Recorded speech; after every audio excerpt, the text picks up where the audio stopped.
Assalamualaikum warahmatullahi wabarakatuh. A'udzu billahi minasy syaithanir rajim. Bismillahirrahmanirrahim. Alhamdulillahilladzi faddala bani Adam bil ilmi wal amal ala jami'il alam. Wassalatu wassalamu ala Muhammadin sayyidil arabi wal ajam. Wa ala alihi wa sahbihi ya nabi'il ulumi wal hikam, amma ba'd.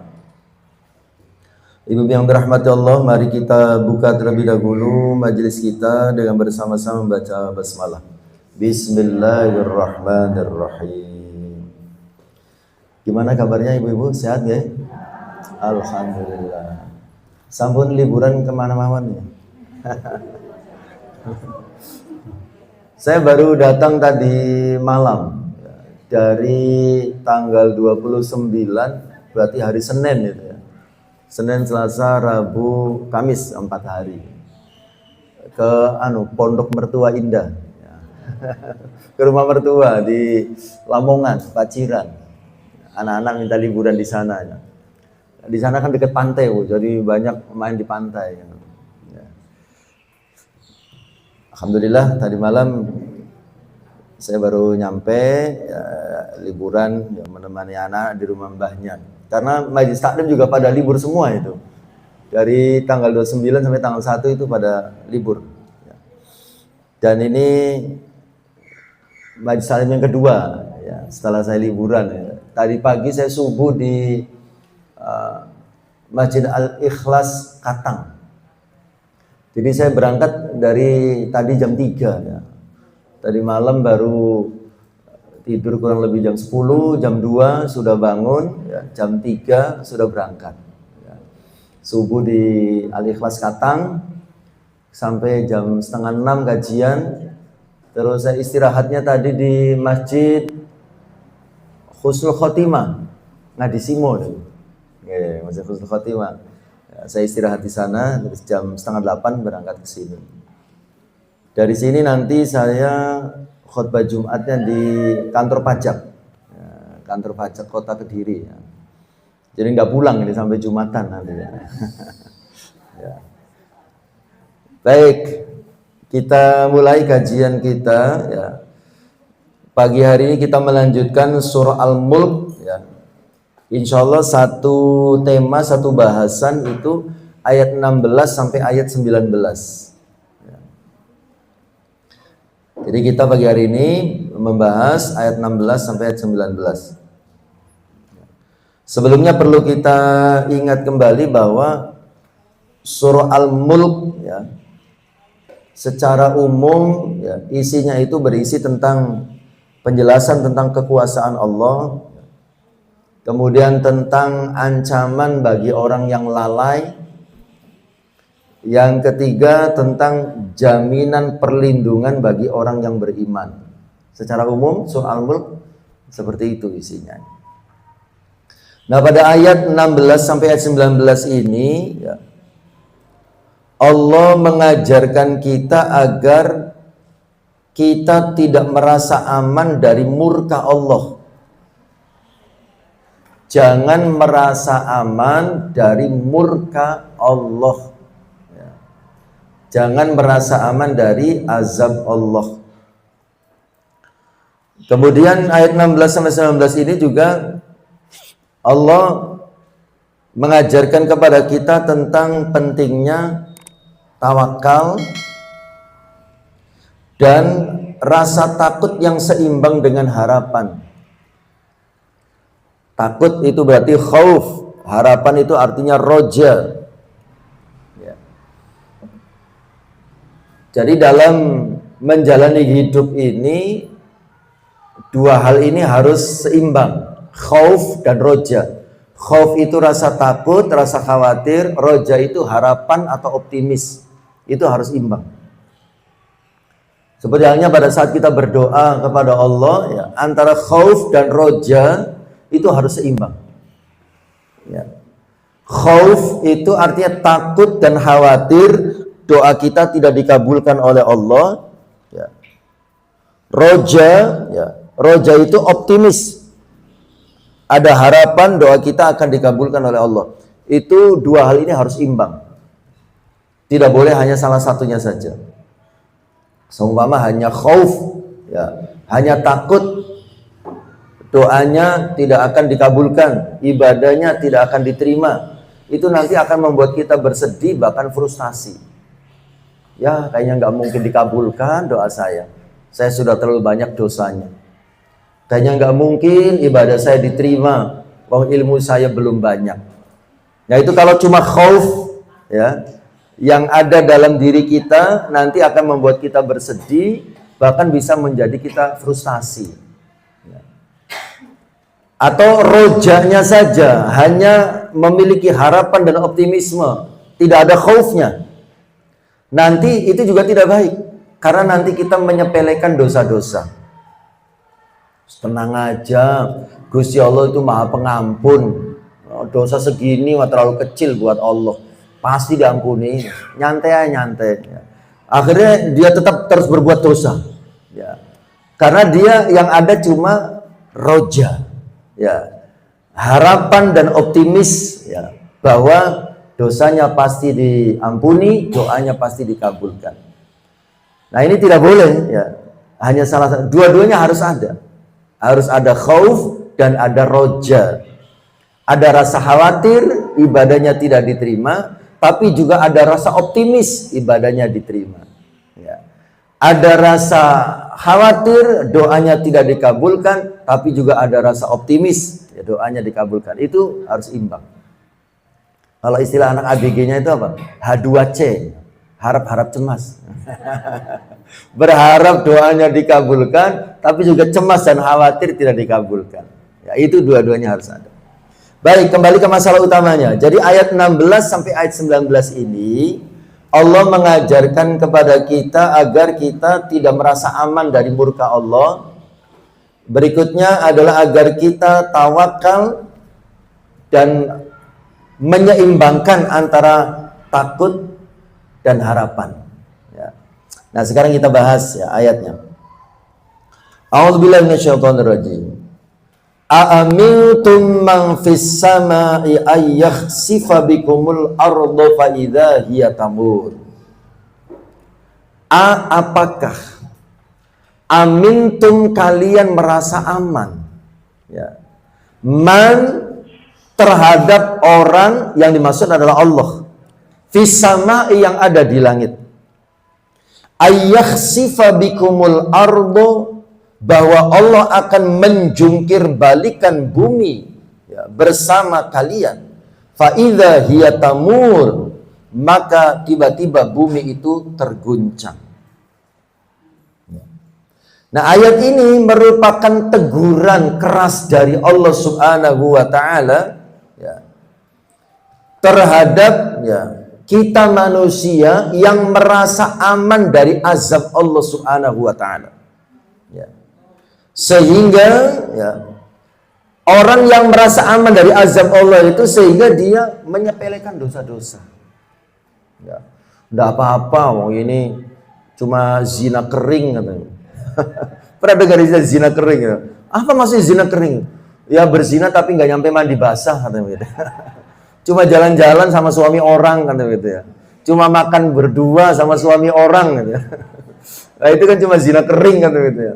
Menyepelekan dosa-dosa. Ya.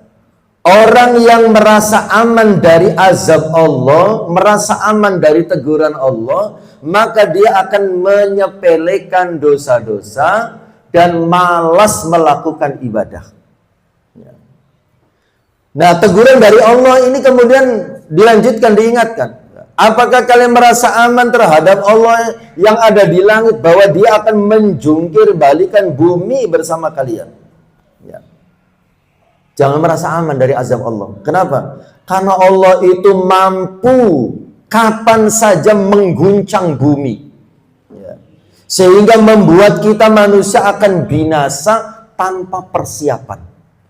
Ya. Allah bisa saja itu, ya, mengguncang bumi, ya, terjadi gempa semuanya kan begitu ya, atau terjadi bencana alam, ya, apakah itu tanah longsor, ya, banjir bandang, atau mungkin beberapa hari ini kita mungkin melihat, saya kebetulan pas di rumah, pas kosong ya, ngeliat TV, ngeliat berita, saya sering ngeliat berita. Itu ada, di mana itu ya? Di Jakarta di mana itu ya? Bangunan tiba-tiba roboh gitu ya. Ya. Bangunan, kalau di kota-kota termasuk di Kediri kan sudah mulai ada itu ya. Orang yang menyewakan gudang untuk parkiran mobil. Ya kan ya. Nah itu di Jakarta kalau nggak salah itu ya. Ada bangunan tinggi, ambruk ya. Kemudian menimpa mobil yang ada di dalamnya gitu ya. Ada 4 mobil atau berapa ya. Artinya bagi Allah itu sangat mudah untuk melakukan hal itu. Gitu ya. Digoyang sedikit ambruk gitu ya. Digoyang sedikit gempa dan seterusnya. Nah ayat ini mengingatkan kita ya. Kita jangan merasa aman dari azab Allah. Jangan merasa aman dari teguran Allah Subhanahu wa taala. Ya.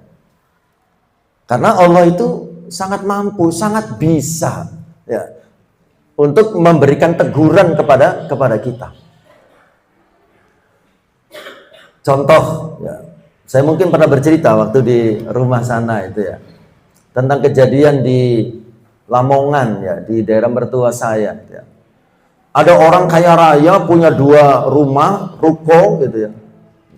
Dia pergi sholat Jumat. Nah kejadian pas hari Jumat. Ya. Dia pergi sholat Jumat, ya, pulang sholat Jumat, 2 rukonya sangat besar, sangat mewah, terbakar dua-duanya. Ya. Dan yang mengerikan bukan hanya rukonya 2 yang terbakar, tapi keluarganya terpanggang hidup-hidup. Ibunya, istrinya, dan anak perempuannya ada di lantai 2 terpanggang hidup-hidup. Ya. Ya, artinya mati semua, harta bendanya habis, keluarganya juga habis. Ya. Itu sangat bisa Allah melakukan itu. Ya. Makanya kita harus ya, mawas diri, ya.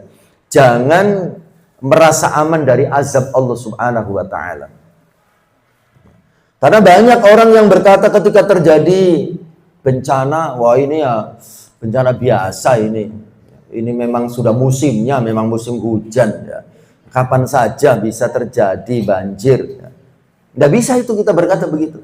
Bagi orang yang beriman harus selalu menghubungkan fenomena alam yang terjadi dengan imannya. Dengan imannya.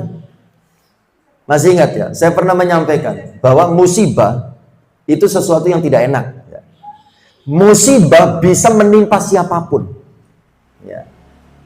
Bisa menimpa orang kafir atau orang yang tidak beriman, bisa juga menimpa orang yang beriman. Sekalipun memang namanya berbeda. Ya. Kalau musibah menimpa orang yang tidak beriman atau orang kafir, itu namanya azab. Kalau musibah menimpa orang beriman yang sedang lalai, itu namanya teguran. Kalau musibah menimpa orang beriman yang baik-baik saja dengan imannya, itu namanya ujian. Ya. Bentuknya sama, gitu ya. Tapi maknanya berbeda bergantung kepada iman. Ya. Makanya bagi kita orang yang beriman, terjadinya fenomena alam di sekitar kita atau bahkan yang menimpa diri kita, ya, itu tidak cukup hanya dianalisa dengan analisa ilmu pengetahuan. Oh ini wajar, ini pergantian cuaca. Oh ini wajar, ini ada lempengan bumi yang bergeser. Oh ini nggak bisa begitu bagi kita yang beriman. Ini harus dihubungkan dengan iman kita yang kaitannya dengan Allah Subhanahu wa taala. Kita harus mawas diri. Ini jangan-jangan teguran dari Allah. Nah, harus begitu. Ya, kita orang beriman itu.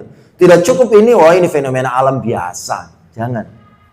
Anggap semua peristiwa yang terjadi, ya kita ambil yang tengah-tengah lah, gitu ya. Teguran. Ya.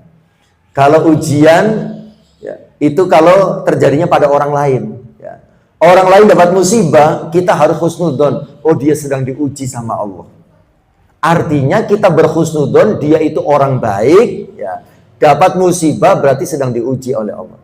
Tapi kalau untuk kita ambil teguran, ya, supaya kita tidak kepedean gitu ya. Ini saya orang beriman, sangat baik iman saya gitu ya. Kok masih dapat musibah gitu ya.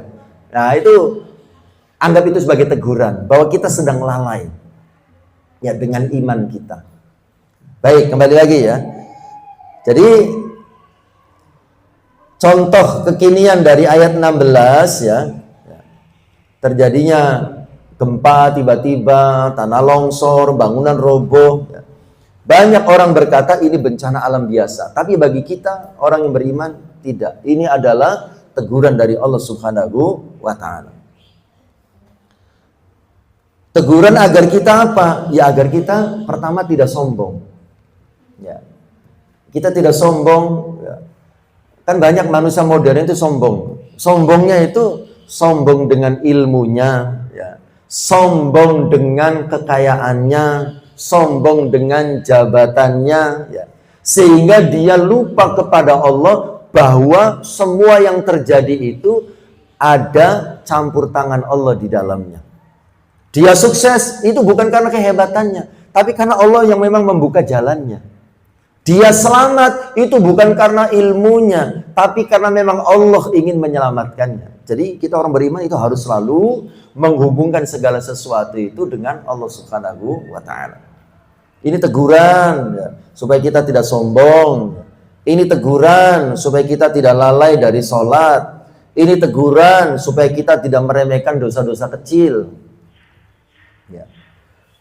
Karena apa tadi? Karena Allah sangat mampu ya untuk ya, menurunkan azabnya kepada siapapun, kapanpun, dalam bentuk apapun. Ya. Seperti dulu terjadinya kebakaran di Los Angeles, Amerika itu.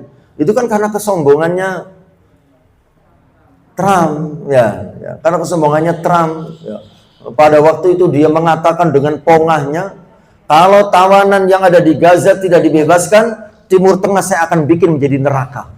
Wah, begitu. Timur Tengah akan saya bikin menjadi neraka. Artinya dia akan bakar Timur Tengah. Ya. Tidak lama setelah itu Los Angeles kebakaran dan dia sombong dengan teknologinya, gitu ya. Ternyata teknologi secanggih apapun tidak bisa ya, melawan kehendak Allah Subhanahu wa Ta'ala. Api menjalar, api membakar semuanya, disiram tidak mati, dipakai rekayasa hujan tidak mati dan seterusnya. Ya.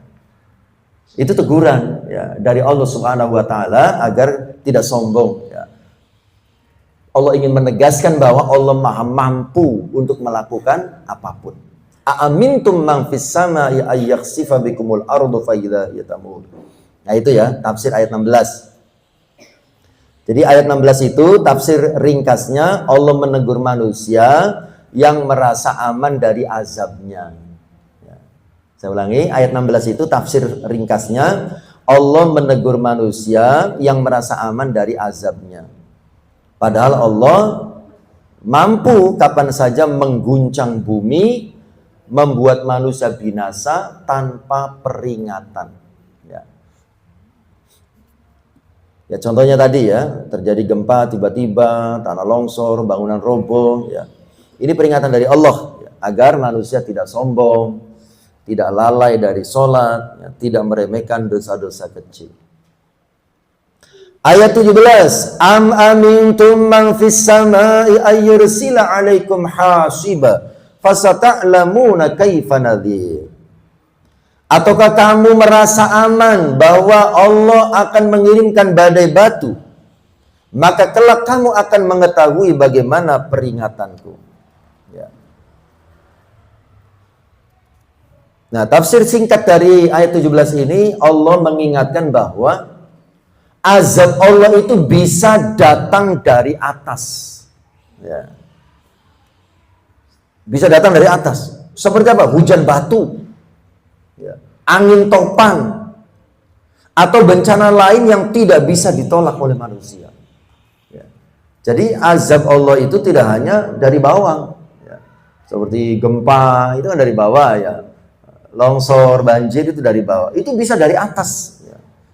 Ayat ini menjelaskan. Ya. Ataukah kamu merasa aman bahwa Dia akan mengirimkan badai batu? Ya.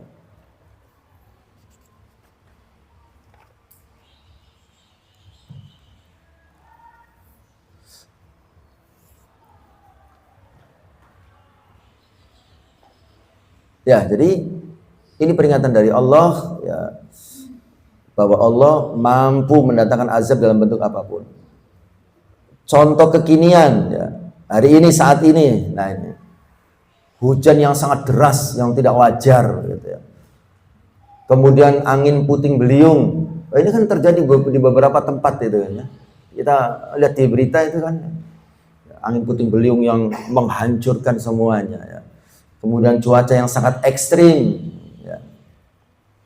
Nah itu semua itu mengajarkan kita ya, agar apa? Pertama banyak-banyak istighfar. Masih ingat ya manfaatnya istighfar? Salah satu manfaat istighfar dalam surat apa niku? Al-Anfal ayat 33. Wa ma kana Allahu mu'adzibahum wa hum yastaghfirun.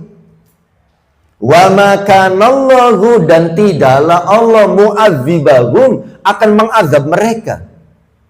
Allah tidak akan mengazab satu kaum wa hum yastaghfirun, pada saat kaum itu masih mau beristighfar, mohon ampun kepada Allah Subhanahu wa taala. Jadi dalam cuaca yang ekstrim seperti ini ya, harus banyak-banyak istighfar supaya kita terhindar dari azab Allah Subhanahu wa taala. Dan nggak usah dihitung, pokoknya selama kita tidak sedang berbicara dengan orang, baca istighfar. Istighfarnya kalau saya sekarang pakai wa atubu ilaihi, astagfirullah wa atubu ilaihi. Kalau dulu saya astagfirullahaladzim, astagfirullahaladzim, astagfirullahaladzim. Nah setelah membaca hadis Nabi bersumpah kan, wallahi inni la astaghfirullah wa atubu ilaihi. Ada kalimat taubat di dalamnya. Aku beristighfar kepada Allah dan bertobat kepadanya. Nah, maka redaksi istighfarnya pakai yang astaghfirullah wa atubu ilaih. Astaghfirullah, aku beristighfar kepada Allah, wa atubu ilaih, dan aku bertobat kepadanya. Astaghfirullah wa atubu ilaih, astaghfirullah wa atubu ilaih. Ya, perbanyak baca istighfar ya, mohon ampun kepada Allah, karena salah satu manfaat istighfar itu dapat menghindarkan kita dari azab Allah Subhanahu wa taala. Azab itu siksa ya. Ya kalau di dunia itu ya dalam bentuk itu, diantaranya musibah, bencana alam gitu ya. Seperti sempat viral ya di TV di daerah mana itu, saya lupa nama daerahnya. Ada rumah daerah desa terkena banjir bandang, ada satu rumah utuh. Ya, pernah lihat ya di TV ya? Di mana itu, Bu? Lumajang ya? Oh iya, kan aneh gitu ya. Dan tidak hanya rumahnya gitu ya, tanaman di pinggir rumahnya gitu ya. Banjir longsor itu lewat saja di depan rumahnya. Masya Allah gitu ya. Itu kan artinya apa? Allah ingin menunjukkan kekuasaannya. Ya. Allah bisa mendatangkan banjir bandang yang menghancurkan semuanya, tapi Allah juga bisa menghindarkan banjir bandang dari hamba yang dikehendakinya. Rumahnya utuh, tanaman loh di pinggir rumahnya itu ya. Gundukan-gundukannya, tanamannya masih utuh. Ya. Banjir lumpur itu cuma lewat di depan rumahnya. Depan rumahnya itu lumpur numpuk, rumah di depannya pada hancur, rumah itu utuh. Masya Allah. Ya. Ini fenomena-fenomena seperti ini ya, jangan hanya dianggap sebagai fenomena alam biasa. Karena ada netizen itu yang berkomentar, ya wajar nggak kena, dia rumahnya datarannya tinggi. Coba.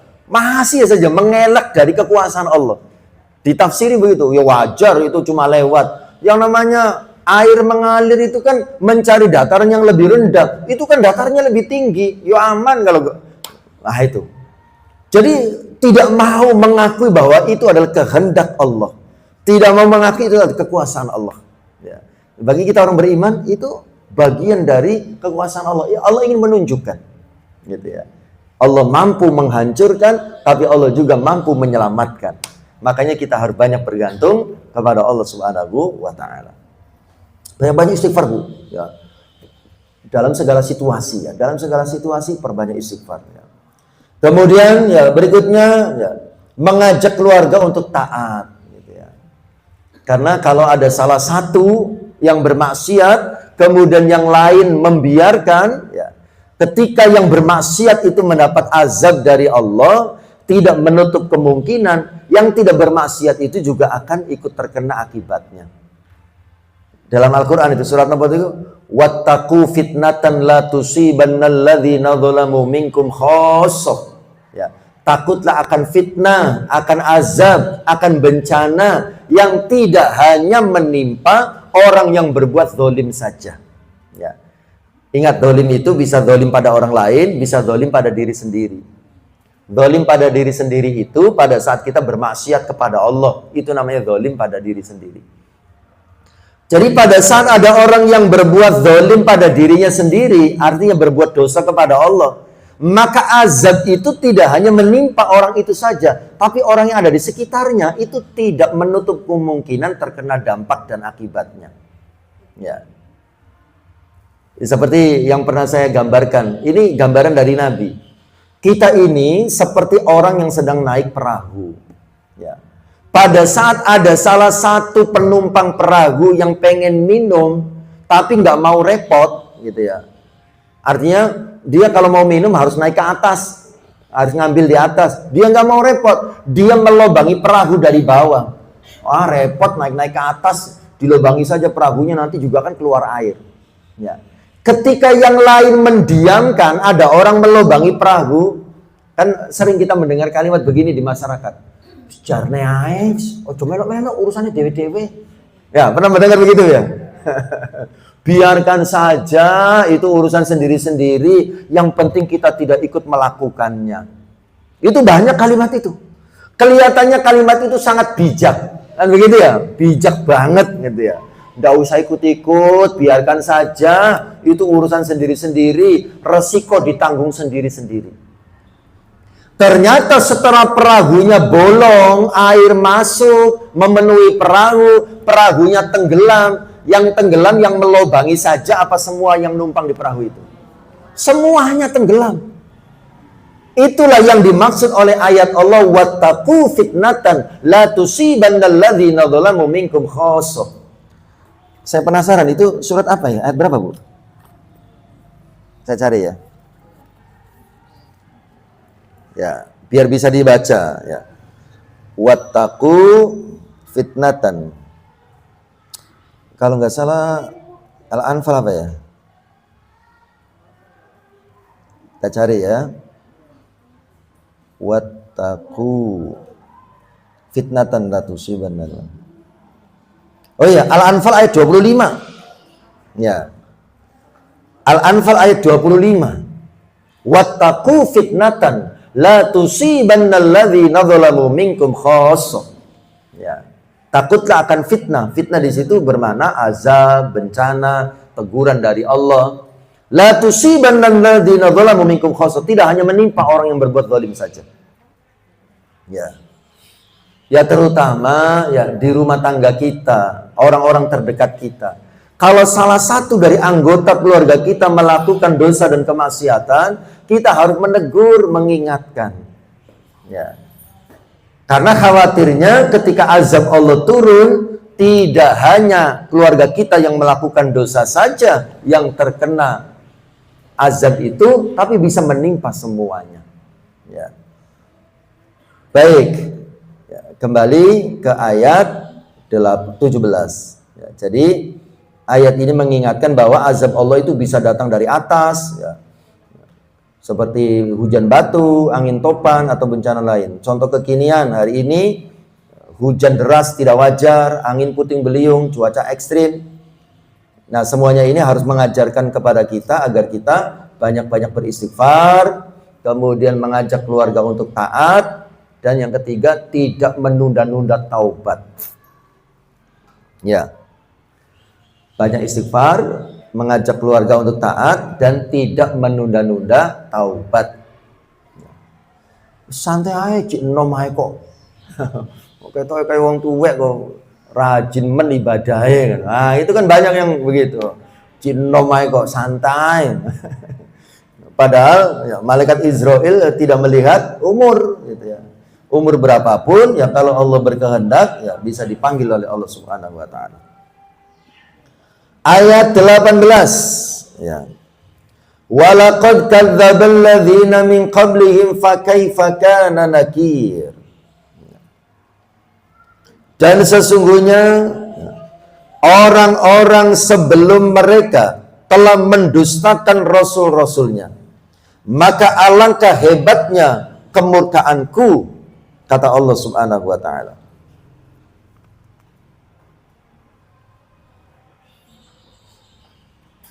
Jadi ada pepatah dalam sejarah dikatakan begini, at-tarikh yu'idu nafsah, sejarah akan mengulang jejaknya. Artinya apa? Apa yang pernah terjadi di masa lalu yang menimpa umat-umat terdahulu tidak menutup kemungkinan akan terjadi lagi di masa kita, di tempat kita. Saya ulangi. At-tarikh yu'idu nafsahu, sejarah akan mengulang jejaknya. Apa yang pernah terjadi di masa lalu menimpa umat-umat terdahulu tidak menutup kemungkinan terjadi lagi di masa kita, di tempat kita. Pada saat kapan hal itu terjadi? Pada saat kita di masa sekarang ini melakukan hal yang sama sebagaimana yang dilakukan oleh umat-umat terdahulu. Nah, ini disebutkan dalam ayat ini. Walaqad kadzdzabal ladzina min qablihim. Sungguh orang-orang sebelum mereka telah mendustakan para rasul.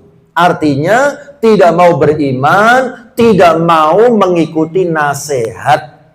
Senangnya berbuat dosa dan bermaksiat, kalau diingatkan tidak terima, kalau diingatkan ngamuk. Kan ada orang kalau diingatkan, nyapa tuh, sampai ini melok-melok aja, itu urusanku. Begitu ya. Nah itu, ya. Tidak suka diingatkan, tidak mau dinasehati, itu umat-umat terdahulu seperti itu. Kemudian apa kata Allah? Fakaifa kana nakir, maka betapa dahsyatnya azabku. Artinya, ya, umat-umat terdahulu karena tidak mau beriman, tidak mau mengikuti nasihat, mereka mendapatkan azab Allah Subhanahu wa taala. Dan itu tidak menutup kemungkinan juga akan terjadi lagi. Kalau kita tidak mau beriman, tidak mau mengikuti nasihat, maka tidak menutup kemungkinan kita pun akan mendapatkan azab sebagaimana yang pernah Allah timpakan kepada umat terdahulu. Jadi ayat ini mengingatkan kisah umat-umat terdahulu yang mendustakan peringatan dari para nabi dan rasulnya, akhirnya mereka dihancurkan. Contoh kekinian, contoh zaman sekarang. Sekarang banyak orang yang menyepelekan masalah aurat, menganggap perbuatan dosa sesuatu hal yang biasa, mengolok-olok nasihat agama. Nah, ini tiga hal ini mungkin kita pernah melihat, ya. Ada orang menyepelekan bab aurat, ya, menganggap dosa itu sesuatu yang biasa, ya. Kemudian mengolok-olok nasihat agama. Ya, kalau dinasihati, ya, sampeyan iki kok kenceng men toh. Gitu ya. Santai kok, wong urip kok aja terlalu serius gitu ya. Guyon-guyon titik, dosa-dosa titik, oh dosa cilik ae kok repot. Lah ya. Itu kadang-kadang begitu ya. Nah, ayat ini mengingatkan kita, jangan sampai kita seperti itu. Karena itu pernah dilakukan oleh umat terdahulu. Ya. Umat terdahulu, ya, menyepelekan bab aurat. Itu di zaman Nabi, ya, sebelum Nabi diangkat jadi Nabi dan Rasul, ya, orang Arab jahiliyah itu, ya, tawaf keliling Ka'bah, ngapunten, sambil telanjang. Ya. Ngelilingi Ka'bah itu. Karena kan apa namanya, yang namanya syariat haji, ya, itu kan sudah ada sejak zaman Nabi Ibrahim. Kan begitu ya? Ya. Kemudian setelah ada Islam, ya, disempurnakan. Karena agama Islam itu kan menyempurnakan ajaran agama-agama sebelumnya. Ya. Nah itu, tapi bukan berarti orang Arab tawaf sambil telanjang itu ajaran Nabi Ibrahim, bukan gitu ya. Ya. Tapi mereka yang berkreasi sendiri, mereka tawaf itu sambil telanjang. Ya. Jadi bab aurat itu sesuatu yang tidak terlalu diperhatikan. Ya. Menyepelekan bab aurat. Nah, zaman sekarang itu kan banyak begitu juga. Ya, terutama kita ya yang punya anak-anak perempuan, Bu ya, hati-hati Bu ya, Masya Allah. Kadang-kadang kita miris gitu ngeliat anak remaja SMP boncengan ya laki-laki perempuan gitu ya. Yang perempuan di belakang ya masih kelihatan imut-imut ya, masih SMP, pakai celana pendek, kemudian anaknya laki-laki yang nyetir itu tangannya nempel di pahanya anak yang di belakang gitu. Ya ngelus-ngelus paha di belakang gitu. Masya Allah. Itu fenomena itu sering itu kita lihat itu di sekitar kita. Ya kita yang punya anak perempuan hati-hati. Ya. Pakaian anak perempuan seperti bupati gitu. Buka paha tinggi-tinggi. Ya. Ya, Masya Allah. Ya, menyepelekan bab aurat, hati-hati ya. Menganggap dosa itu biasa. Ya. Saya waktu kapan itu ya ngisi pengajian di Tulungagung, ya, di Tulungagung pas hari Ibu ya. Tapi bukan tanggal 22-nya, tanggal 21 ya. Ada pengajian akbar ya. Oh, jamaahnya bisa hampir 1000 ada kali itu ya. Karena sekecamatan ya. Salah satu kayak semacam ormas wanita ya, ormas wanita sekecamatan ya. Itu kumpul ya. Nah, itu ada salah satu ustadz sebelum saya itu ya menyampaikan hasil penelitian ya, bahwa di Tulungagung ya, kebetulan di kecamatan itu ya dilakukan penelitian lebih dari 50% ya anak-anak SMP ya itu sudah melakukan ciuman ya. SMP itu padahal ya. Artinya berpacaran kemudian sudah kontak fisik ya. Itu masih SMP ya. Jadi kita orang tua itu harus hati-hati Bu ya. Tidak menutup kemungkinan ya di Kediri bisa jadi hal itu menjadi fenomena yang biasa. Na'udzubillah min dzalik. Ya mudah-mudahan anak cucu kita terlindungi dari hal itu ya. Amin ya rabbal alamin. Mengolok nasihat agama ya. Nah, ayat ini mengingatkan kita ya, ayat 18 ini mengingatkan kita agar kita jangan ikut-ikutan ya. Jangan ikut-ikutan apa? Ya, jangan ikut-ikutan menyepelekan masalah aurat, menganggap dosa itu satu hal yang biasa ya. Kita jangan ikut-ikutan ya, karena Allah Subhanahu wa taala ya lewat malaikat ya, Raqib dan Atid selalu memantau dan selalu mencatat. Ya.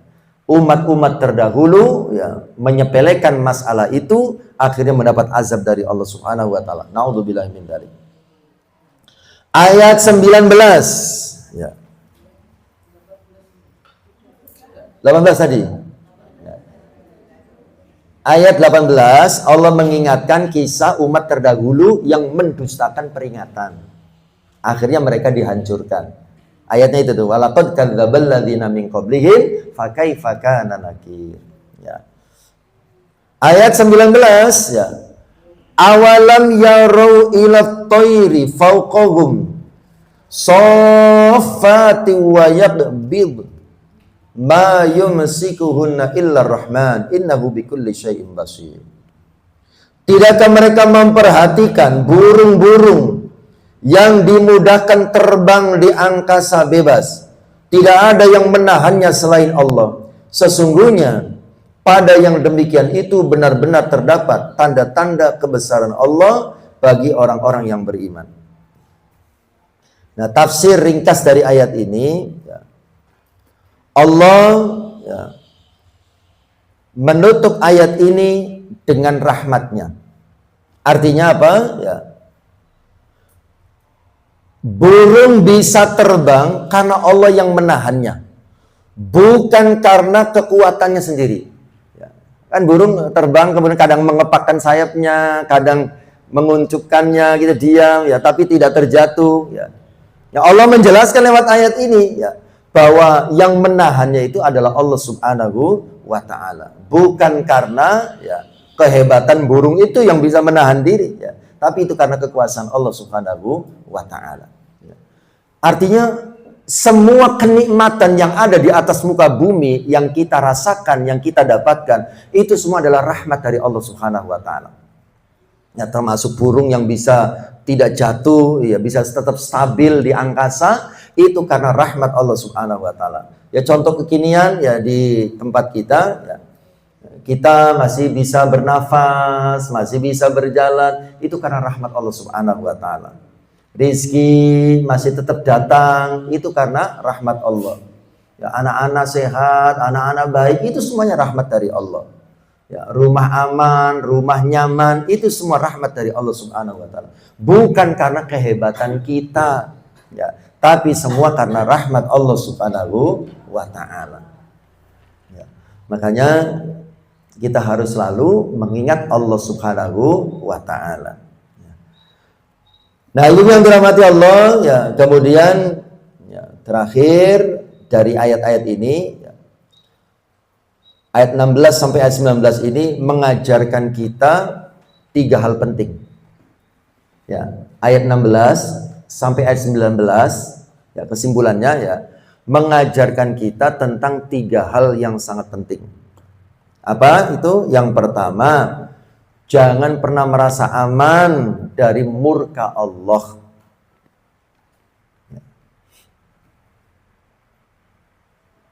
Prakteknya tadi sudah kita bahas, ya. Orang yang tidak merasa aman dari murka Allah, maka tidak menyepelekan dosa-dosa, tambah rajin beribadah, gitu ya.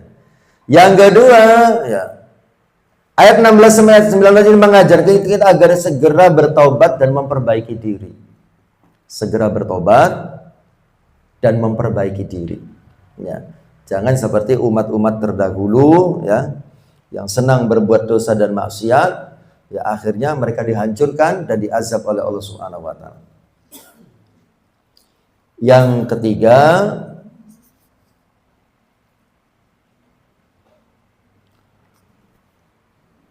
ayat ini mengajarkan kepada kita tentang yakin bahwa Allah Maha Pengasih dan Allah Maha Menjaga.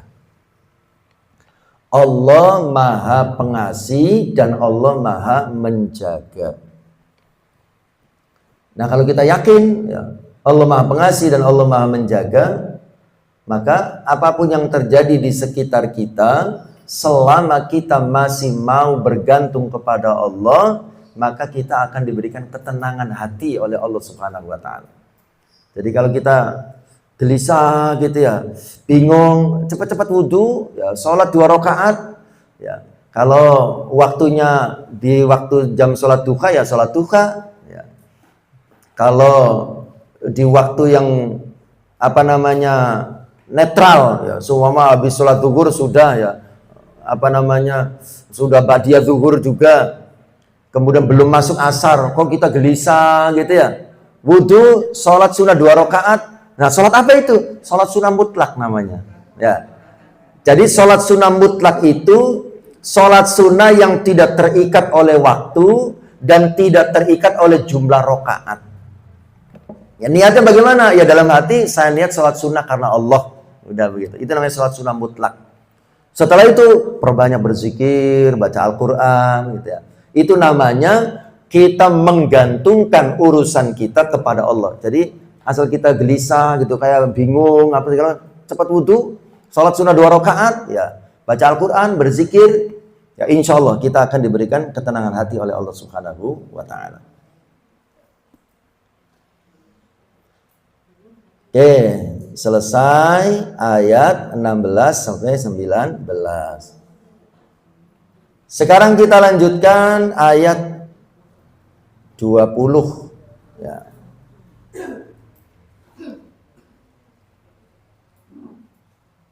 Atau sebelum ke ayat 20 ada yang mau ditanyakan, Bu? Ada yang mau didiskusikan? Nggih. Kalau seperti bersalaman bukan makhluknya itu gimana, Ustaz? Saya pernah dengar, seperti ditusuk gitu, Ustaz. Iya. Benar pada itu, Ustaz? Iya. Jadi ada hadis itu lebih baik ditusuk dengan jarum panas di kepalanya daripada bersalaman dengan lawan jenis yang bukan mahram, ya. Artinya itu menunjukkan satu larangan yang sangat keras dari Allah Subhanahu wa taala. Ya.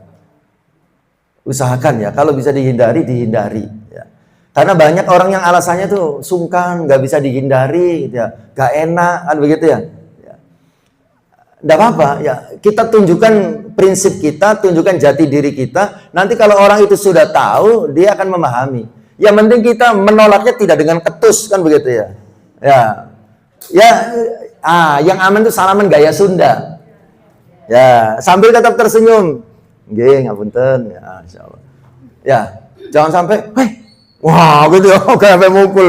Diajak salaman kok, jangan. Ya tetap dengan santun, kan begitu ya. Saya ingat masih di kerja, Iya. ada salah satu teman itu, entah kalau nggak pegang tangannya, yang dosa itu kan orang itu ya, saya nggak mau itu loh. Dia maksa banget. Itu kan dia Iya. bukan kita yang maksa. Kita sudah mengupayakan tidak bersalaman, ditarik tangannya. Ya, kalau situasi seperti kan situasi yang di luar kuasa kita ya. Yang penting kan kita tidak ada niatan, kita tidak ada keinginan, dan kita sudah berupaya ya untuk menjalankan syariat ya. Kalau sampai ada terjadi pemaksaan begitu, yang penting saat dipaksa jangan ketawa gitu ya. Kalau dipaksa ketawa, dianggapnya jinak-jinak merpati gitu ya. Oh, ini wongnya senangnya dipaksa ini. Ya. Tunjukkan ketidaknyamanan. Jangan gitu lah, jangan diulangi ya. Gitu. Nah, begitu. Ya, tetap kita tetap harus bersikap yang baik ya di dalam menunjukkan sikap dan prinsip tanpa harus menyakiti. Gitu ya. Salaman gaya Sunda kan lebih aman. Nah, begitu ya. Baik, kita lanjutkan ya. Sampai jam 9:30 ya. Ya, tapi kalau panjenengan ada kerepotan bisa izin. Ya, boleh. Kalau ada kerepotan, ada janji atau apa ya. Atau bolak-balik di absen, Bu, lagi di mana, sama siapa gitu. Oke, kita lanjutkan ayat 20. Ini satu bahasan ya, sampai ayat 27.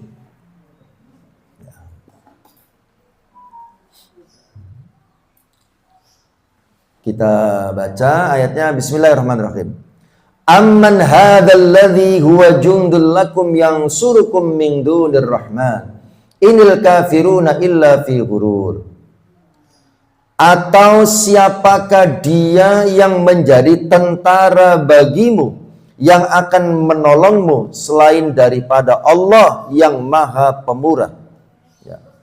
Orang-orang kafir itu tidak lain hanyalah dalam keadaan tertipu. Kemudian ayat 21 ya. Amman hadzal ladzi yarzuqukum in amsaka rizqa bal lajju fi utuwwin wa nufur. Ya. Atau siapakah dia ini yang memberi kamu rizki jika Allah menahan rizkinya? Sebenarnya mereka terus-menerus dalam kesombongan dan menjauhkan diri. Nah, dua ayat ini ya 20 dan 21 ya. Ini merupakan pertanyaan dari Allah Subhanahu wa taala ya. Tapi ini kalau dalam istilah tata bahasa Indonesia kalau tidak salah namanya kalimat retoris. Kalimat tanya yang tidak membutuhkan jawaban ya.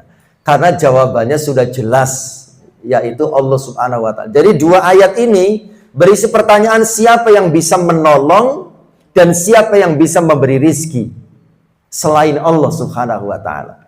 Nah, ini kan pertanyaan, siapa yang bisa menolongmu? Tentara mana, pasukan mana yang bisa menolongmu? Ya. Siapa yang bisa memberi rizki selain Allah Subhanahu wa ta'ala? Nah, ini kan kalimat pertanyaan yang tidak membutuhkan jawaban, karena jawabannya kan sudah jelas, yaitu Allah Subhanahu wa ta'ala. Siapakah dia yang menjadi tentara bagimu yang akan menolongmu selain Allah yang Maha Pengasih? Siapakah dia yang memberi rizki kepadamu jika dia Allah menahan rizkinya? Ya. Nah, tafsir ringkas dari ayat ini, Allah ingin menegaskan, pertama, tidak ada penolong sejati selain Allah. Saya ulangi. Ya, dua ayat ini ya, 20 dan 21 ini ya. Allah ingin menegaskan bahwa satu, tidak ada penolong sejati selain Allah. Ya. Dan yang kedua, ya, ayat 20-21 ini, ya, Allah ingin menegaskan rizki bukan karena usaha semata, tapi karena izin dari Allah. Ya. Kita dapat rizki, ya, itu bukan karena ikhtiar kita saja, tapi juga atas izin dan ridho dari Allah Subhanahu wa Ta'ala. Tidak ada penolong sejati selain Allah. Kita ingat cerita Nabi Musa alaihi salam. Ya. Nabi Musa alaihi salam dikejar-kejar oleh Fir'aun dan bala tentaranya, mau dibunuh. Ya. Kemudian sudah kepepet di pinggir pantai. Tidak ada lagi tempat untuk berlari. Ya. Sudah tidak ada celah untuk menyelamatkan diri. Ya. Lalu minta tolong kepada siapa? Minta tolong pada Allah. Kemudian Allah memberikan petunjuknya. Idrib bi'asokal bahar. Pukulkan tongkatmu ke laut. Ya. Dalam kondisi kepepet, dalam kondisi darurat, tidak ada lagi yang bisa dilakukan. Minta tolong kepada Allah. Allah memberikan petunjuk, disuruh memukulkan kayu ke air. Ya. Itu kalau orang yang tidak beriman mungkin bertanya, ini maksud Allah apa? Tapi Nabi Musa karena dia beriman kepada Allah, perintah Allah yang kelihatannya tidak masuk akal itu tetap dilaksanakan. Dia pukulkan kayu, dia pukulkan tongkatnya ke air atau ke laut. Fang falako, maka kemudian lautan terbelah. Ya. Sehingga dia terselamatkan dari kejaran Fir'aun dan bala tentaranya. Jadi jangan pernah sungkan, jangan pernah ragu. Kalau kita lagi kondisi betul-betul darurat, kondisi kepepet gitu ya, sebut nama Allah sebanyak-banyaknya. Gitu ya. Berdoalah kepada Allah, memohonlah kepada Allah. Ya. Kadang-kadang kita merasa ragu, apa iya kan gitu ya, apa tenan gitu ya, ini pertolongan. Jangan pernah ragu. Ya. Mantep ya, yakin ya kepada Allah Subhanahu wa Ta'ala. Ya, sering-sering bermunajat ya kepada Allah Subhanahu wa Ta'ala, karena tidak ada penolong sejati selain Allah Subhanahu wa Ta'ala. Kemudian masih ingat lagi Nabi Yunus alaihi salam, ya kan? Ketika berada di dalam perut ikan. Ya. Sudah tidak ada lagi yang bisa dilakukan, sudah tidak ada lagi yang bisa diminta pertolongan. Kemudian apa yang dilakukan? Ya. Nabi Yunus alaihi salam ya, berdoa kepada Allah. Doanya apa Nabi Yunus? La ilaha illa anta subhanaka inni kuntu minadh dhalimin. Setelah ayat itu apa? Fastajabna lahu wa najjaynahu minal gham. Ya, fastajabna lahu, kami kabulkan doanya.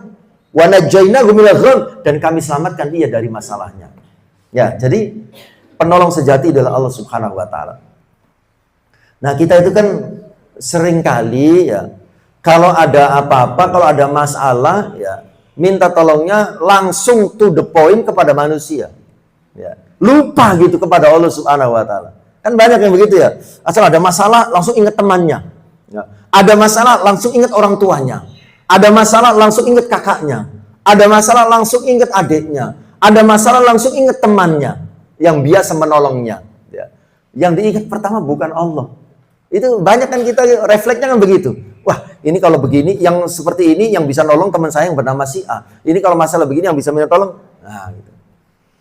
Seharusnya yang pertama kita ingat adalah Allah terlebih dahulu. Tapi bukan berarti kita dilarang minta tolong kepada manusia, bukan. Boleh. Masih ingat ya, saya pernah menyampaikan. Kebutuhan manusia secara garis besar itu kan terbagi dua. Ya. Ada kebutuhan manusia yang hanya Allah yang bisa memenuhinya. Ada kebutuhan manusia yang Allah takdirkan bisa dipenuhi lewat makhluknya. Nah, untuk kebutuhan kita yang hanya Allah yang bisa memenuhinya, maka kita harus mintanya langsung kepada Allah. Minta sembuh, minta selamat, minta hidayah, itu hanya Allah yang bisa memberikan. Maka minta langsung kepada Allah. Ya. Berobat ke dokter itu boleh, itu bagian dari ikhtiar. Tapi mengandalkannya, mengharap sembuhnya bukan kepada dokter. Tetap mintanya kepada Allah. Supaya apa? Supaya kita tidak marah sama dokter. Caranya dokter hebat ini. Terus bayar mahal-mahal apa gak waras? Gitu. Nah gitu ya. Kenapa? Karena kita berharapnya sama dokter. Ya. Akhirnya kita nyeneni dokter ya, ternyata bodoh ae, larang murah ya bodoh. Ya, supaya kita tidak emosi, ya berharapnya kepada Allah. Ya. Ada kebutuhan manusia yang ditakdirkan oleh Allah bisa dipenuhi lewat makhluknya. Nah, itu boleh minta tolong kepada makhluk, tapi sekali lagi tetap harus menghubungi Allah terlebih dahulu. Supaya apa? Supaya saat berhasil kita tidak sombong, supaya saat gagal kita tidak stres. Contoh, kita mau bikin sumur, kan tentunya kita minta tolong sama orang yang bisa gali sumur, ya, ahlinya. Nah, tetapi bagi kita orang yang bertauhid, ya, yang senantiasa menggantungkan sesuatu kepada Allah, sebelum minta tolong kepada tukang gali sumur, kita matur dulu kepada Allah. Ya Allah, saya mau bikin sumur, saya mau minta tolong kepada si A. Ya, saya dengar dia itu ahlinya. Saya mohon kepada panjenengan, ya Allah, gerakkan hati si A agar dia mau membantu saya membuatkan sumur untuk saya. Minta tolong pada Allah agar menggerakkan hati orang itu supaya mau menolong kita. Apa manfaat dan hikmahnya kalau kita menghubungi Allah terlebih dahulu? Manfaat dan hikmahnya, ya, kalau orang itu mau, kita tidak sombong. Ya, jadi kita langsung minta tolong tanpa minta tolong kepada Allah terlebih dahulu. Ketika berhasil biasanya sombong. Oh, yang mesti gelem aku sing ngongkon kok. Begitu ya. Minimal ya sungkan karo awak dhewe. Wah, begitu ya. Muncul sombongnya kalau kita tidak menghubungi Allah terlebih dahulu. Tapi kalau kita matur dulu kepada Allah, kemudian orang itu mau, gitu ya. Ya. Kita tidak sombong. Ya, alhamdulillah, terima kasih ya Allah, orangnya mau, kan gitu ya. Itu atas takdir dan kehendak panjenengan. Kemudian kalau gagal, maksudnya orangnya tidak mau, ya. Kalau kita tidak menghubungi Allah terlebih dahulu, kita akan marah, ya. Ya. Emosi. Wong iki dikongkon gak gelem, direken aku gak iso mbayari apa piye. Begitu ya. Nah, itu ya. Tapi kalau kita menghubungi Allah dulu, orangnya tidak mau, kita tidak sakit hati. Kenapa? Kita berhusnudzon kepada Allah. Bisa jadi itu Allah yang menggerakkan. Karena kalau orang itu mau, bisa jadi dia akan menipu saya. Ya, akhirnya Allah yang menggerakkan agar orang itu tidak mau. Tujuannya apa? Menyelamatkan kita supaya tidak menjadi korban penipuan darinya. Karena ada orang itu yang suka ngerjai kliennya, kan begitu ya? Ya, di markup, kan gitu ya, pembelanjaannya padahal segini, dibilangnya segini, dan seterusnya. Kembali lagi. Jadi selalulah berhubungan dan menghubungi Allah dalam segala urusan kita. Karena tidak ada penolong sejati selain Allah. Rizki bukan karena usaha semata, tapi karena izin Allah. Makanya saat berikhtiar juga tetap menghubungi Allah. Ya. Mau berangkat ke pasar atau mau buka toko, diam dulu sejenak, ya Allah, saya mau buka toko. Ya. Tolong temani saya, dampingi saya, bimbing saya, berikan saya rizki yang halal dan barokah. Hubungi Allah terlebih dahulu, ya, karena yang memberi rizki bukan karena ikhtiar kita semata, tapi karena izin dari Allah Subhanahu wa taala. Nah, di sini masih ayat 20-21, di sini disebutkan karena manusia sering merasa aman karena punya uang. Sering merasa aman karena punya jabatan. Sering merasa aman karena memiliki koneksi atau orang dalam. Padahal yang menyebabkan dia selamat atau tidak selamat adalah Allah Subhanahu wa ta'ala. Dia lupa bahwa semua yang ada itu bisa hilang kapan saja. Ya. Karena ada itu orang yang mengandalkan seseorang, ya nyantai, berbuat salah, berbuat dosa, korupsi, zalim, dan seterusnya. Nah, ternyata ya, orang yang diandalkan akan membelanya tidak membelanya. Akhirnya tetap masuk penjara. Nah, itulah ketika kita bersandar kepada selain Allah. Termasuk ngapunten. Ini di sini ada contohnya begini. Ada ibu-ibu yang merasa tenang karena suaminya mapan. Ya. Oh, tenang aja bojoku sugih. Nyantai gitu ya. Artinya dia tidak terlalu menggantungkan harapannya kepada Allah. Selalu menggantungkan harapannya kepada suaminya. Nah, setelah ngapunten naudzubillah min dzalik, ya, Setelah suaminya sakit atau kehilangan pekerjaan, barulah sadar bahwa Allah satu-satunya yang bisa dijadikan sebagai sandaran. Ya, jadi jangan terlalu tawakal ya, kepada siapapun selain Allah Subhanahu wa Ta'ala. Tawakal itu artinya bergantung, berserah diri, ya, santai, bojoku sugih, seumpama gitu ya. Jangan terlalu seperti itu. Tetap ikatan kita, ketergantungan kita kepada Allah, ya, sehingga ya, Allah tetap memberikan nikmatnya kepada kita. Ada yang berkata, saya hidup dari usaha saya. Weh, kalau bukan saya, kalau saya tidak kerja keras, saya tidak akan bisa seperti ini. Nah, itu tidak boleh begitu. Karena bisa saja Allah akan menahan rizkinya, ya, lewat sakit, ya, lewat musibah, ya, lewat ekonomi sulit. Gitu ya. Jadi ayat ini mengingatkan kita dua hal tadi itu ya. Ya. Penolong sejati adalah Allah, pemberi rizki bukan hanya karena ikhtiar semata, tapi juga karena ada izin dari Allah. Ya. Jadi pelajaran pentingnya ayat 20-21 ini, jangan lupa tawakal dan doa. Ya, intinya di situ ya. Jangan lupa tawakal, artinya berserah diri kepada Allah dan berdoa. Kemudian ayat 22. Afaman yamshi mukibban ala wajhihi ahda amman yamshi sawiyan ala siratim mustaqim. Maka apakah orang yang berjalan terjungkal di atas mukanya itu lebih banyak mendapat petunjuk, ataukah orang yang berjalan tegap di atas jalan yang lurus? Ya. Tafsir dari ayat ini terkait dengan mana yang lebih benar jalannya. Tafsirnya apa? Orang kafir digambarkan di dalam ayat ini ya, sebagai orang yang berjalan terjungkal, ya, jungkel, ya, jungkel malik gitu ya, di atas mukanya. Artinya apa? Dia hidupnya tanpa arah.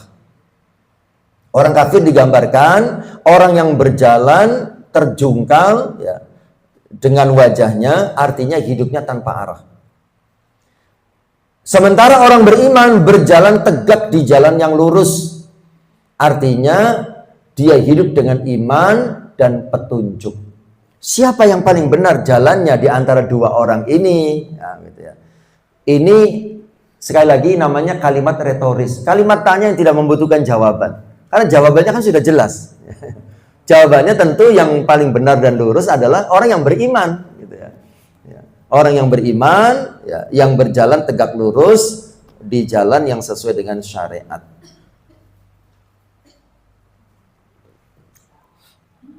Contoh kekinian dari dua contoh ini ya, orang kafir yang berjalan tanpa arah, orang yang beriman berjalan di jalan yang lurus. Contoh kekiniannya, ada orang yang hidup ya tidak pernah sholat, tidak memperhatikan halal haram, ya. Kalau yang perempuan ya tidak berhijab, ya. Kelihatannya hidupnya bebas, tapi sebetulnya hatinya gelisah. Ya. Orang-orang yang seperti itu, ya, kebahagiaannya kebahagiaan yang semu. Ya. Banyak di antara mereka itu ketika sudah pernah mendapatkan semuanya, kenikmatan sudah pernah didapatkan semuanya, bingung akhirnya bunuh diri.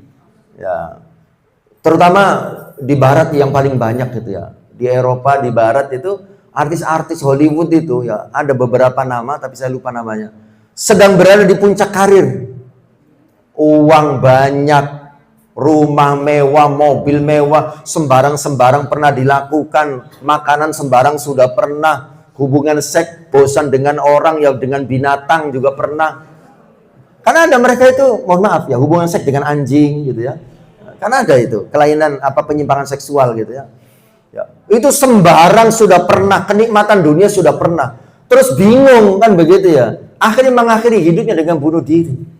Ya, itu kenapa? Hidup tanpa arah. Kalau kita itu kan hidup arahnya jelas, arah kita adalah akhirat. Ya. Dunia ini hanya proses menuju ke sana. Nah, sementara mereka itu menganggap dunia ini tujuan akhir. Sehingga ketika kepuasan dunia sudah pernah didapatkan, dia sudah tidak punya arah, bingung. ini udah pernah, ini udah pernah, ini udah pernah. Ya, mau ngapain lagi? Bunuh diri. Ya. Nah itu. Allah menggambarkan dalam ayat ini, afama yamshi mukibban ala wajhi. Ya, apakah orang yang berjalan terjungkal di atas wajahnya, ya, itu dianggap lebih benar dibandingkan dengan orang yang berjalan dengan lurus? Ya. Nah ini kan pertanyaan yang tidak membutuhkan jawaban. Nah kemudian contoh yang kedua, tadi pertama contohnya ya, orang yang hidup tidak pernah sholat, tidak menutup berhijab, ya, tidak peduli halal haram, kelihatannya hidupnya bebas, tapi sebetulnya hatinya gelisah. Sementara contoh yang kedua kebalikannya, ibu-ibu yang istiqomah sholatnya, menutup auratnya, menjaga anak-anaknya, ya, kelihatannya mungkin hidupnya sederhana, tapi hatinya tenang dan hidupnya berkah. Ya. Kan banyak gitu ya, orang yang kelihatannya biasa-biasa saja, tapi kok kelihatan akrab sama keluarganya, suami, istri, anak-anak, kelihatan hidupnya itu cerah ceria, ya padahal hidupnya sederhana. Ya. Kenapa? Karena mereka hidup di jalan yang lurus sesuai dengan syariat. Ya. Tapi ada orang yang hidupnya mewah, megah gitu ya. Ya seperti yang di medsos yang lagi rame gitu ya, ya punya jabatan gitu ya, harta benda, ya. Tapi anaknya sampai menyelepas jilbabnya karena kecewa dengan perilaku orang tuanya. Ya. Jadi kan pasti udah paham ini ya. Nggak usah disebut namanya, itu sama-sama ngerti aja. Ya, kenapa? Kan orang ngelihatnya kan waktu belum terungkap kasusnya, ya kelihatan rumah tangga yang sangat ideal kan gitu ya. Ya kelihatan mesra, kelihatan harmonis, kelihatan bahagia, ya. Ya, tapi setelah Allah membuka ya, aibnya, dosa-dosanya kan begitu ya, semuanya rusak berantakan. Ya, yaitu bukan kita ghibah, bukan kita rasani, tapi dijadikan ibroh, dijadikan pelajaran. Ya. Orang kalau hidupnya tidak sesuai syariat, ya maka kebahagiaannya semu. Ya. Ditutupi sudah lama, ya, lama-lama nggak kuat. Ya, akhirnya yang menuntut cerai. Ya. Awalnya ditutupi, ya, tapi lama-lama ya itu gelisah, ya, tidak tenang. Ya. Anaknya malah lebih ekspresif gitu ya, membuka jilbabnya. Dan kalimatnya yang terkenal di medsos itu mengerikan ya. Ya. Kalau pengadilan dunia tidak bisa mengadilimu, ya, biarkan rambut saya yang terurai ini ya, seperti membuat jubah api, masya Allah, untuk ayahnya, mengerikan gitu ya. Jadi anaknya sengaja berbuat dosa, ya, dipamerkan perbuatan dosanya, tujuannya biar orang tuanya tersiksa nanti di akhirat. Ya, na'udzubillah min dzalik. Ya. Hidupnya penuh dengan kegelisahan. Ya, jadi kembali lagi, ya, hiduplah sesuai dengan ya, syariat. Kemudian ayat 23. Ayat 23, Qul huwallazi ansha'akum wa ja'ala lakumus sam'a wal absara wal af'ida qalilan ma tashkurun. Ya. Katakanlah, Dialah yang menciptakan kamu dan menjadikan bagi kamu pendengaran, penglihatan, dan hati. Tetapi amat sedikit kalian yang bersyukur. Ayat ini menjelaskan tentang nikmat bisa mendengar, bisa melihat, bisa merasa dengan hati. Allah yang menciptakan kita dan Allah yang menciptakan kita bisa mendengar, melihat, dan bisa merasa. Tafsir dari ayat ini, Allah mengingatkan bahwa semua anggota tubuh adalah amanah. Amanah itu apa? Sesuatu yang nanti akan diminta pertanggungjawaban. Kita bisa melihat, ini amanah. Nanti akan diminta pertanggungjawaban. Apa yang kita lihat? Kita bisa mendengar, itu amanah. Nanti akan diminta pertanggungjawaban, ya apa yang kita dengar. Kita punya hati, itu amanah. Ya. Untuk apa hati itu kita gunakan, akan diminta pertanggungjawaban. Ya, semuanya adalah amanah, tapi kebanyakan manusia tidak mau bersyukur. Ya. Tidak mau bersyukur. Maksudnya apa? Masih ingat syukur itu apa, Bu? Syukur itu ada definisi yang singkat dari para ulama, wad'u syai'in fi mahallihi. Menempatkan sesuatu pada tempatnya. Menggunakan nikmat sesuai dengan peruntukannya. Saya ulangi. Syukur itu adalah menempatkan sesuatu pada tempatnya. Artinya menggunakan nikmat sesuai dengan peruntukannya. Untuk apa nikmat itu Allah ciptakan, untuk itulah nikmat itu seharusnya kita gunakan. Contoh, kita bisa bicara. Ya, itu nikmat. Bayangkan, jangan bangun tidur tiba-tiba kayak bisa ngomong kan gitu ya. Ya. Nikmat, bisa bicara itu nikmat. Bagaimana cara menggunakan nikmat bisa bicara? Kanjeng Nabi memberikan contoh. Man kana yu'minu billahi wal yaumil akhir falyaqul khairan aw liyasmut. Ngomong yang baik ya atau lebih baik diam. Itu cara mensyukuri nikmat bisa bicara. Kita diciptakan sebagai manusia, itu nikmat, Bu. Jangan bayangkan, jangan diciptakan sebagai ayam, baru besar sedikit sudah dibeleh. Kita diciptakan sebagai manusia itu nikmat. Lalu bagaimana cara kita bersyukur atas nikmat diciptakan sebagai manusia? Ya tujuan diciptakan manusia untuk apa?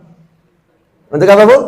Beribadah. Wa ma khalaqtul jinna wal insa illa liya'budun. Kata Allah, tidaklah aku jadikan jin dan manusia kecuali untuk beribadah kepadaku. Jadi gunakan diri kita sesuai dengan tujuan diciptakannya. Tujuan diciptakan kita beribadah, maka gunakan untuk beribadah kepada Allah. Itu caranya mensyukuri nikmat. Nah, kembali lagi ke ayat ini. Allah yang menjadikan pendengaran, penglihatan, hati, tapi sedikit yang bersyukur. Contoh kekinian, banyak yang menggunakan matanya, digunakan untuk nonton gosip atau melihat aurat. Ya, nonton gosip ya, baik itu di di medsos atau di TV ya. Senangnya ngelihat entertainment. Infotainment.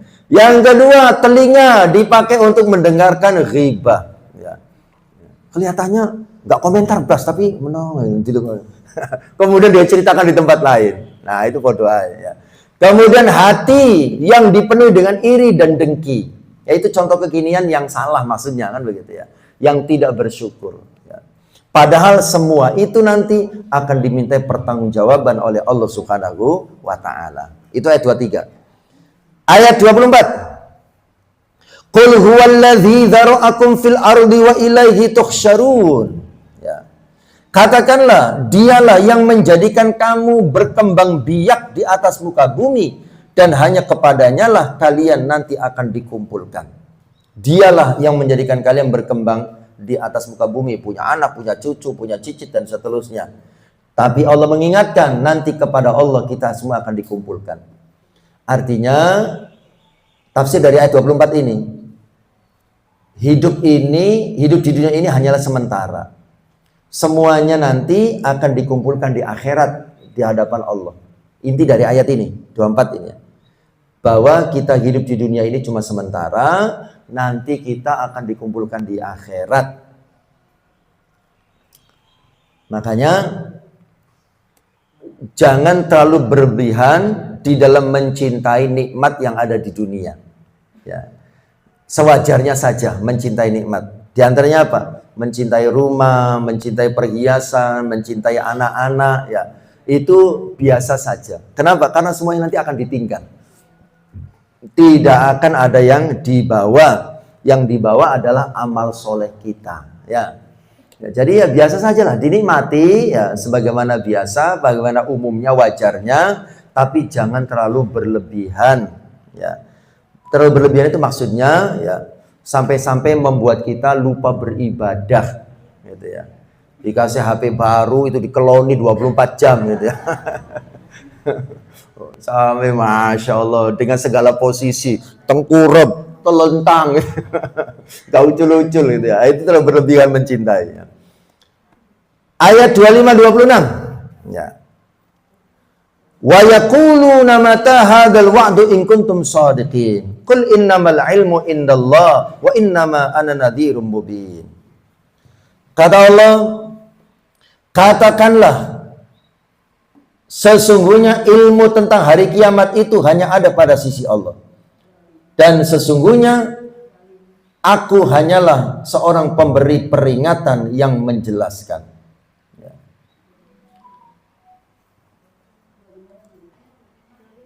Oh, ayat berapa, Bu? 25 ya? Ya. Qul Qul, bukan. Wa yaquluna mata hadzal wa'du in kuntum shadiqin. Ya. Ayat 25. Wa yaquluna, dan mereka berkata, kapankah datangnya ancaman itu jika kamu adalah orang-orang yang benar? Jadi orang kafir menantang Nabi tentang hari kiamat. Wa yaquluna, mereka berkata, mereka ini masuk orang kafir. Ya. Mata, kapan? Hadzal wa'du, ya. Yang engkau janjikan itu, ya. Terjadinya, in kuntum shadiqin. Katanya akan ada datang kiamat. Kapan itu? Nah, mereka menantang Nabi tentang hari kiamat. Nah, kemudian Allah yang menjawabnya, waktu kiamat itu adalah rahasia Allah. Qul, katakan Muhammad, innamal ilmu indallah. Ya, itu di ayat 26-nya. Katakan Muhammad, ya, ilmu atau pengetahuan tentang kapan itu kiamat itu adalah rahasia Allah. Kemudian kamu katakan, wa innama ana nadhirum mubin. Katakan, aku ini hanyalah seorang pemberi peringatan. Ya. Nah, ini jadi tafsirnya itu ya, bahwa orang kafir mengejek tentang hari kiamat. Ya. Mereka seolah-olah tidak percaya ya dengan adanya hari kiamat. Ya, seperti yang pernah saya contohkan tadi ya. Tenang aja, matinya masih lama, santai saja, tobatnya nanti. Padahal kematian bisa datang kapan saja, di mana saja, kepada siapa saja. Terakhir Bu, ayat 27. Falamma ra'awhu zulfatan si'at wujuhul ladzina kafaru wa qila hadzal ladzi kuntum bihi tad'un. Ketika mereka melihat azab pada hari kiamat, sudah dekat. Ketika mereka melihat azab pada hari kiamat sudah dekat, muka orang-orang kafir itu menjadi muram dan dikatakan kepada mereka, inilah azab yang dahulunya kalian selalu meminta-mintanya. Ya. Jadi ini terkait dengan penyesalan orang kafir saat azab datang, ayat 27. Jadi saat azab datang, ya penyesalan sudah tidak lagi berguna. Maksudnya kalau sudah kematian sudah datang menjemput, ya sudah tidak berguna lagi penyesalan. Semuanya ya sudah terlambat. Ya. Contoh kekinian, seseorang baru ingat Allah saat sakit parah. Ya setelah sakit parah baru ingat Allah. Ya. Dia menyesal, tidak melaksanakan sholat, dia menyesal, belum taat. Ya. Nah itu sudah terlambat. Makanya kita yang masih sehat, masih diberikan kesempatan oleh Allah, ya perbanyak ibadah, perbanyak beristighfar, mohon ampun kepada Allah Subhanahu wa ta'ala.